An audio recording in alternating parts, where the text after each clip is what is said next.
My married sister and engaged best friend are having an affair and I'm stuck in the middle. I, 26 male, have an older sister Julie, 28 female, who is married to Tanner, 29 male. And they have two kids that are 6 years old and a 5-month-old. I have been best friends with Kyle, 26 male, since we were in diapers.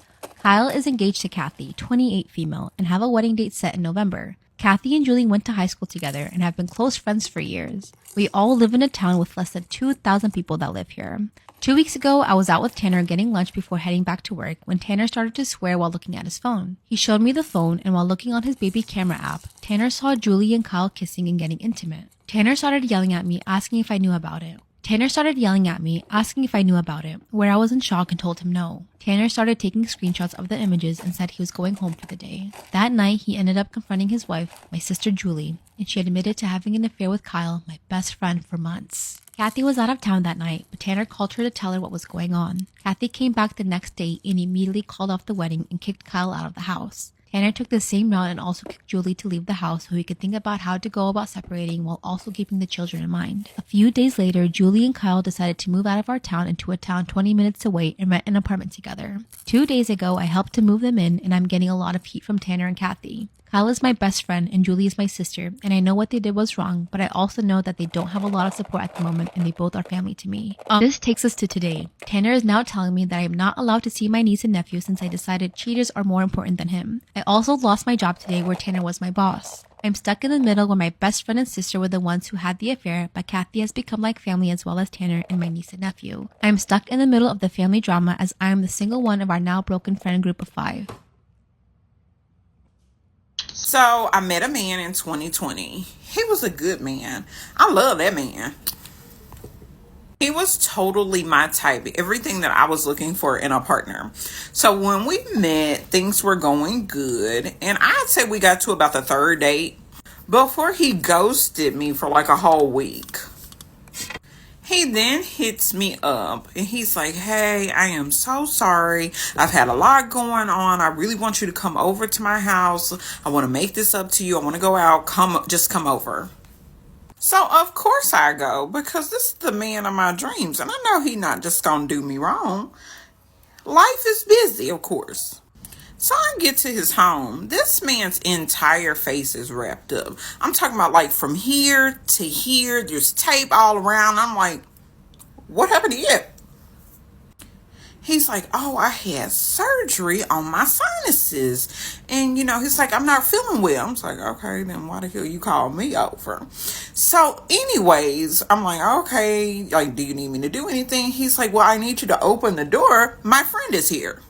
His friend comes in, mind you, y'all, there's nothing wrong with the friend. He's like really nice, really respectful. Like he was over there checking on him because he had just had surgery. So we're all three there, chitter chattering very awkwardly because his friend's like, I don't know this girl. And I'm like, I don't know him. But anyways, he's like, hey, Stace, would you mind going in the kitchen and fixing us some burgers? And let me tell you something. Who don't cook is me. I was like, burgers? And on top of that, I'm in all white. I ain't come over here to do no damn cooking. So I'm like, no, I can't cook no burger. He was like, well, do you mind boiling me an egg? At this point, I'm like, okay, let me boil this egg so I can go. So I'm like, okay, I'll boil you an egg. So I get on Google and see how long to boil a damn egg for. So I go in the kitchen. This is the most complicated damn stove I've ever operated in my life. And I'm like, I'm having a little trouble. So his friend comes in there and helps me turn on the stove. All while he's sitting over here wrapped up looking at me like.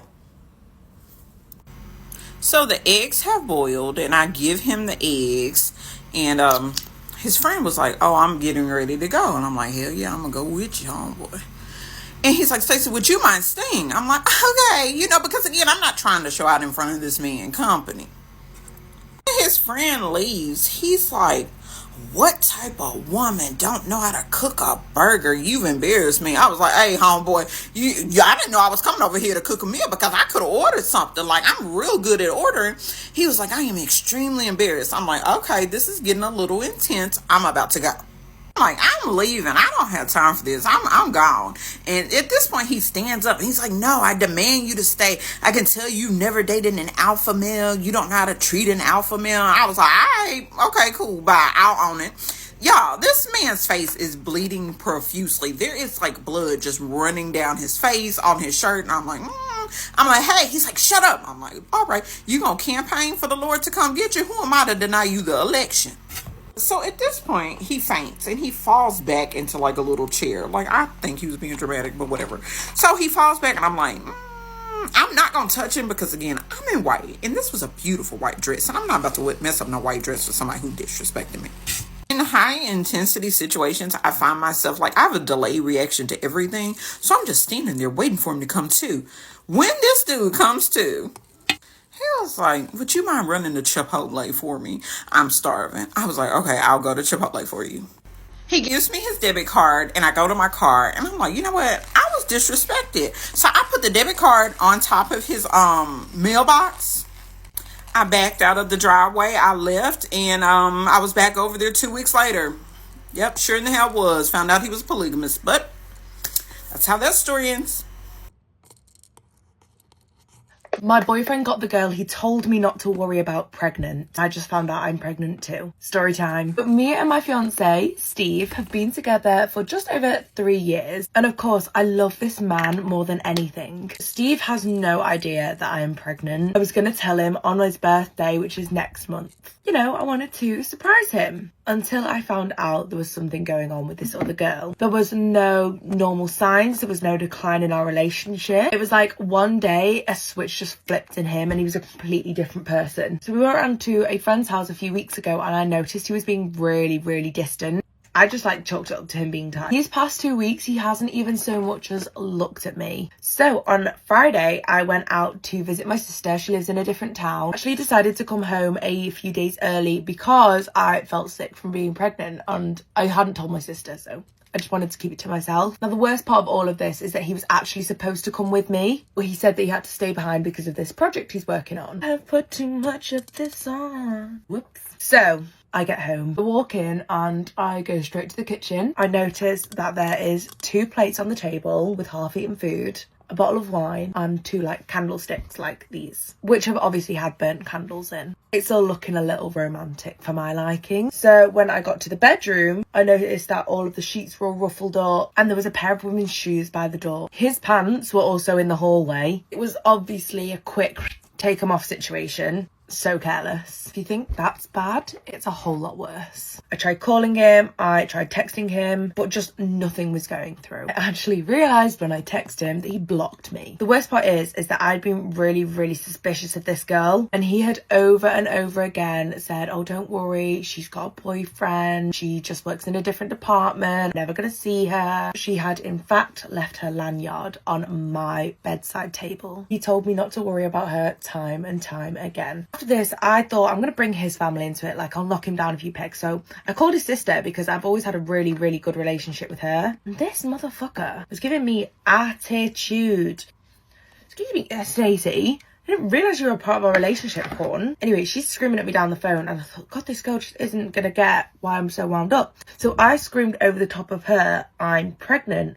Radio silence. That shut a girl up, didn't it? And after this, she told me that she was going to get her brother to call me. Me and Steve met up later that day. You know, considering he's the one that cheated, I expected him to be quite respectful and nice to me. But no, he was very callous. He was very, very cruel. Learn the room. Know your place, Steve. Come on. Anyway, he just wasn't taking any of it in. And he was like, at least she gives me what I require from a partner. She's respected. She's supportive. She can give me a baby. Steve somehow got it in his head that because I have this thing called endometriosis, I just can't have kids. And I was like, and this is how I found out that he'd got this other girl pregnant. What? I and this other girl have decided to keep the baby. Please do let me know what you think on this whole situation. Okay, so I'm seeing a lot of videos about this girl named Reagan who like killed her cat because she neglected it, and she lived in this place called the Go House, and all these like roommates from the Go House are now coming out years later talking about how she abused the cat and she's denying it. And all these people in the comments that are like her stans are like, she didn't abuse the cat, like show the receipts. But they're all like, all the roommates are like, no, we swear she like neglected this cat. Well, like what's crazy is they lived in this place called the Go House, right? And like when I first moved to LA, the first party I ever went to was in the Go House. I don't really know anything about the cat. I never saw this cat at the house, but this party was fucking nuts. I had no idea what the Go House was. Okay, neither did any of the people that were bringing me to this party, but we just said, oh, we're going to a party in the hills.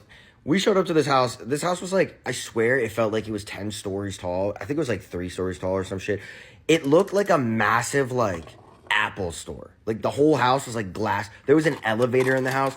And immediately when we got there was a kid, this kid named Ben, and he was like, yo, what's up? Just want to let you guys know I'm not on the show. I was like, the show? He's like, yeah, it's like a reality show. We're filming it here, if you're cool with that.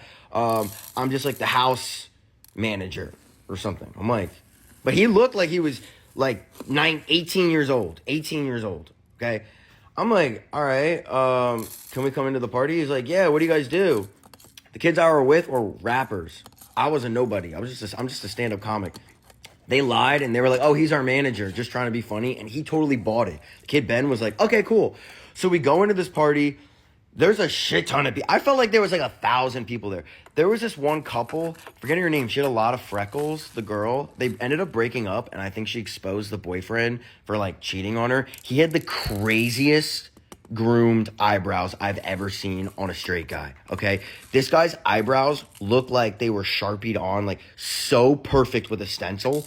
And she came out, her name was like Isabel or like Yazabel or something. And I guess they weren't partaking in the party, but they were trying to sleep or something. And they came out of their room and they were like, everyone needs to shut the fuck up.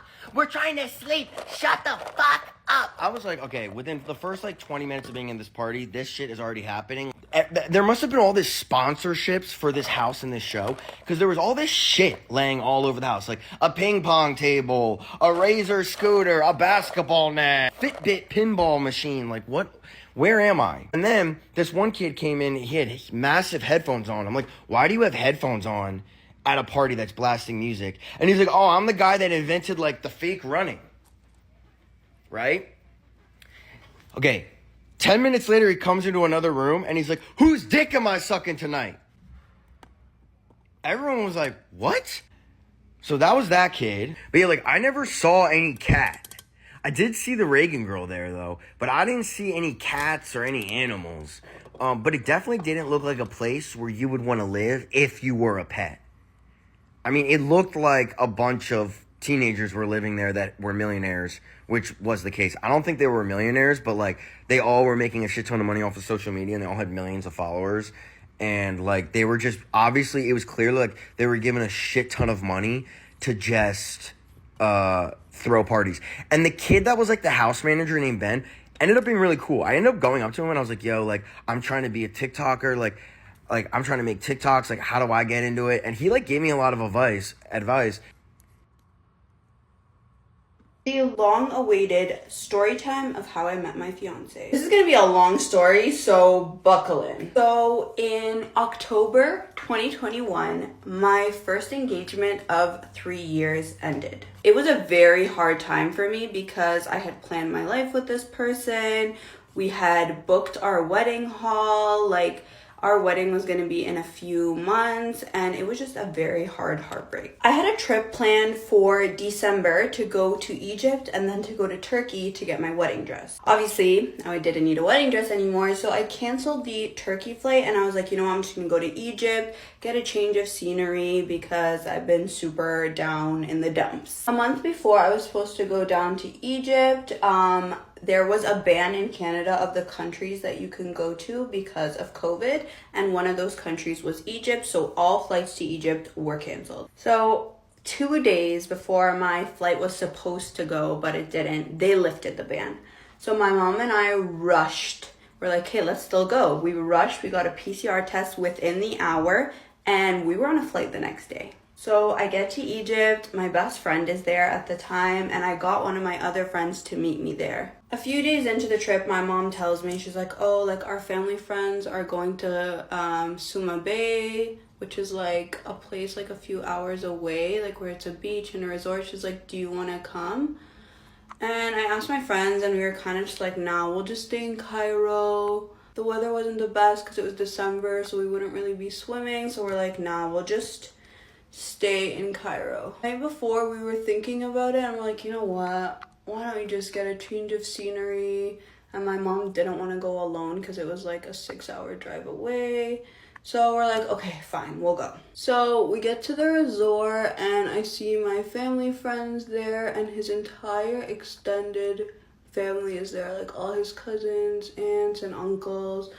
So I meet his cousin and he ends up being my fiance. When I met him, honestly, I didn't think much of him. Yeah, I thought he was attractive, but besides that, I wasn't thinking about anything because your girl was still in her heartbreak era. We got to talking and I was talking about how I was surprised I never met him before because I know his cousin and his family so well. Like, I knew a few of his cousins very well and grew up with them, and we all live in Canada, so I was surprised I'd never met him. Then we just got to talking and he was telling me how he had just gone through a really hard breakup 2 months ago from a long-term relationship, and I was like, twinsies, same. So yeah, we were just like talking a lot and we just, I don't know, we hit it off, but it was just like in a friendship way. So I saw him a few times on that trip in Egypt, and we found out that we were going to be on the same flight back to Canada. So while we were still in Egypt, I was talking to him and he was like, you're honestly the girl that I've always prayed for and everything that I've always wanted, and I feel like I'm going to marry you in 5 years. And this is like one of our like first few conversations. And I was like, I was like, yeah, that's not going to happen, but keep dreaming, sir. He was like, really, I feel like I'm gonna marry you in a few years, so you should probably block me. What? I was stunned. I was too stunned to speak. I was like, huh? He's like, you're the perfect girl, and I am not ready for a serious relationship right now because of the relationship I just went through. So it's better for you to just block me for now because nothing's gonna happen here and I don't want to mess this up because I'm not ready. I was like, this boy is crazy. What do you mean you feel like you're gonna marry me and then the next second you tell me to block you? Like, huh? So I did just that and I blocked him. Girlies, I was shocked too. He was like, just block me. Like, I'm not in the place right now to be in a relationship. I'm toxic and I won't be good for you. And I was like, okay, bet. And I blocked him. Like, okay, sir, like, do you think I'm gonna be like, no, I was like, okay. Blocked. I won't lie though, I was a little bummed that he said that. I was like, this man's crazy. And you know your girl, she can't stay quiet. So of course, because in our day and age, there's no subtweeting, I made a TikTok that kind of had something to do with him. And as soon as I posted that TikTok, I kid you not, 5 minutes later, I get a long paragraph from him. He's like, I just want to apologize, just want to explain why I said that. I feel really bad. Let's just talk. Like, maybe we can meet up and like talk about everything. And he texted me, he's like, oh, I'm going to be in the area that you live in today. Let me know if we can meet up. And I never replied. Because this boy was playing chess. I was playing checkers, let me tell you. I knew that he was going to be chilling with a group of friends that I know later that evening. So instead of replying to him and being like, yeah, sure, we can meet, da-da-da, I just left him on red, let him to like, oh, why is she not replying? Oh, da-da-da-da-da. And then I knew I was going to see him that night. So I got to see him and I wasn't running after him, you know? Anyway, so I get to the event and he was like, oh, like, why didn't you reply to my text? He's like, I didn't know you were going to be here. I'm like, oh, yeah, I didn't know you were going to be here either. Sorry, I just got like really busy. You gotta play the game, girlies, okay? The rest of the night, I paid him 0 attention. Like, I did not talk to him, did not come near him. I pretended that he was not there. And he knew exactly what I was doing. He was like, he just found it hilarious. Like, he's the type where he just does not get jealous and he does not get fazed. And he was just laughing the whole time. He's like, I see what you're doing. I'm like, I don't know what you're talking about. So then we finally sat down and we talked and he was like, oh, like, I just want to explain, like, I just like feel like I'm not in the right mind frame right now. We both got out of very serious relationships, so I don't want to rush into anything, but like I do like want to get to know you and whatever, but just like we could take things slow as friends and whatever. I'm like, okay, sure. We were on the same flight back to Canada, and when I tell you, we sat and talked for 12 hours straight, and it honestly felt like 30 minutes. It was the shortest plane ride ever. But he didn't live in the same city as me, so after he arrived home a few days later, he was gonna go back to the city that he lives in, which is like 6 hours away. The day before he was going back to the city that he lives in, he was like, you know what, I thought about it and I think we should just stop talking.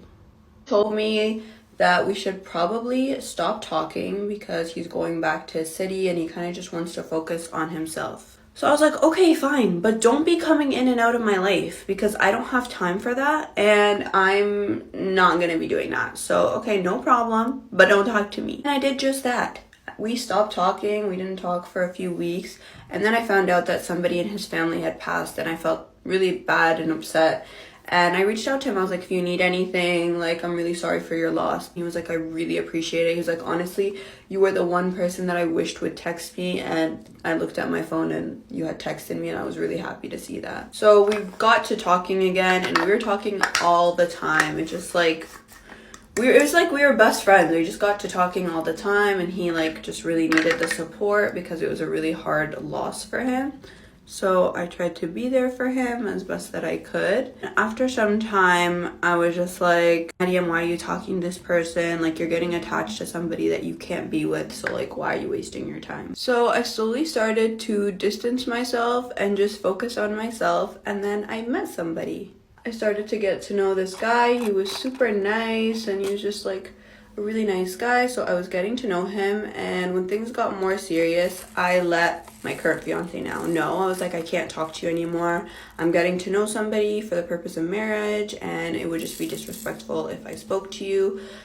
So I am not going to talk to you anymore. And he was like, okay, I understand. We stopped talking and then one day I get a random message from him and it's a video of him performing a song he wrote about me to thousands of people. And I was so proud of him. But I couldn't say everything, obviously, because I needed to respect the person that I was getting to know. But I was like shocked that he had performed it in front of so many people on such a large scale, and I was really proud of him. But I obviously did not reply. I went out with the guy that I was getting to know to a restaurant, and you won't believe who I bumped into. We both started to burst out laughing. It was hilarious. But obviously the guy that I was getting to know was not really happy about it. The guy I was getting to know, it didn't end up working out because he lived in a different country and we kind of couldn't decide where we wanted to live after we got married. So it just ended up not working out. My now fiance moved back to the city that I live in and the city that his parents live in. And after that, I started seeing him a lot more often and we were talking a lot more often. And a few months later, we decided, we're like, look, I think it's time now. Like, the universe has brought us together so many times. We've literally bumped into each other at so many random places. I think it's time we give it a shot. And a few months later, we got engaged and we are getting married this summer. Our story was pretty crazy, had a lot of ups and downs. We had to go through a lot until, you know, it was the right time for us. And it really shows me like who's meant for you will come for you no matter how hard you try to push them away or no matter what you guys go through, they are your person. And that is our story time. Am I the astronaut for going to my daughter's graduation after my son relapsed? My, male 51, wife, female 48, and I have 2 children, Jake, male 23, and Jess, female 18. Although they had the same upbringing, Jake sadly surrounded himself with the wrong people during his late teenage years and made some bad life decisions. Since he was around 17, he suffered with substance abuse issues and alcohol dependency. He's been through counseling on more than one occasion, and I've lost count of the amount of times that either my wife or I had to make personal sacrifices to go and tend to him. He's currently living in a recovery housing program where we hoped he would see improvements. This has caused understandable issues for Jess. I've missed hockey games and choir performances because I had to go tend to Jake, as has my wife. We try and make it up to her all the time, but I don't think missing important milestones really makes up for it. It's heartbreaking for me personally. Jake has been doing better lately and hasn't had any relapses or issues for the past few years. Jess's graduation was the other day, and my wife and I had tickets and couldn't wait. She's off to college, graduating with a great GPA, and we're really proud of her. However, only a couple of hours before the graduation, we received a call from the staff at Jake's housing program who said that he had a relapse incident and was in a really bad way. My wife wife was hysterical and immediately started telling me that we had to go there and help. I refused. I said that we'd missed enough events in Jess's life, and I wasn't missing her graduation. Although my wife told me how sad she was to miss it, Jake's health and well-being would take priority. I wasn't changing my stance. She got increasingly agitated and said she'd go herself, called a cab, and went. I took the car and watched Jess's graduation. It was one of the proudest days of my life, but when I saw Jess at the end, I could tell that she was visibly upset that her mom wasn't there. I explained, and you could tell her frustration. My wife made it to our celebratory dinner later, and she apologized, but the mood was sour. The incident with Jake was serious, but not a life-threatening emergency, and he has been admitted into treatment. My wife gave me the cold shoulder later saying we should have been on the same page, been there for support, and that I had been selfish. I disagreed, saying she had been selfish in this scenario, and she tainted Jess's moment. This went on for a while, and I ended up sleeping on the couch. I still feel like I made the right decision, but I know I hurt my wife, and Jake's recovery is obviously of paramount importance as well. Am I the astronaut? Am I in the wrong for telling my sister-in-law that I won't change my 4-month-old daughter's name for her? I gave birth to my daughter Ember 4 months ago. My husband and I both loved her name, and that's how it was chosen. We announced the day that she was born, and nobody said anything negative or gave a reason for us not to use it then. I say this because 3 days ago, my sister-in-law, who is married to my brother, sat me down and asked me to change the name because it's the name of her stillborn daughter that she had with her ex-husband 7 years ago. She told me that she tried to keep it quiet, but she couldn't let me keep calling my daughter Ember because it's such a painful reminder for her. She told me that she really feels like we should change her name. I gently told my sister-in-law that my daughter was 4 months old and her name's on the birth certificate and it would cost us to change it, so we will not. She told me that she tried so hard not to say anything, and the fact that she did eventually break and bring it up should show how hard this is for her and make me more willing to change the name for her sake. I told my husband about it afterward, and he felt the same way I did. He told me it seemed like a weak excuse to wait 4, almost 5 months to tell us, when she had the chance long before this. My brother found out about the conversation with his wife, and he reached out and told me that she mentioned it to him 2 months ago, and she was battling with asking us to change the name since. But he understands why I said no and supports the decision. Yesterday, she reached out to me again and asked if we had decided on a new name yet, and I told her that my answer is still no. And she asked why, and I told her that she waited 4 months to tell us. She became very angry very quickly and told me that if she had lost my niece, my response would be different, and I should see this as her losing my niece because she would have been if she were alive. She also told me that my daughter is going to grow up always hearing about the cousin that I gave her the same name as, and that I should reconsider before burdening my daughter with that. She told me that a good person with good morals would. I should also mention, I knew that she had suffered pregnancy loss, but it was implied that she had a miscarriage far earlier and not a stillborn child. I never knew the name or the sex, and I never even heard her use the name of her daughter. So, am I in the wrong? I have to get ready so quickly because I'm supposed to meet Janelli and get some food, but I was just thinking about the time that my parents were in a literal fucking beef war over like my phone. So some of you may know this and some of you may not, but when I was about 15, 16, my dad decided that he wanted to retake up his old hobby of drugs. So that was all happening and my parents were splitting up, and it was very much like 180 very quickly. I was like, whoa, like did not expect this one coming. And like my mom's an elementary school teacher, okay? So, you know, we did not have money to be living on our own. So we had to move in with like a roommate. It was her friend. She's a fucking bitch, by the way, but besides the point. So it was agreed that my dad would pay my phone bill because I guess we just didn't really realize how like serious it was at the time.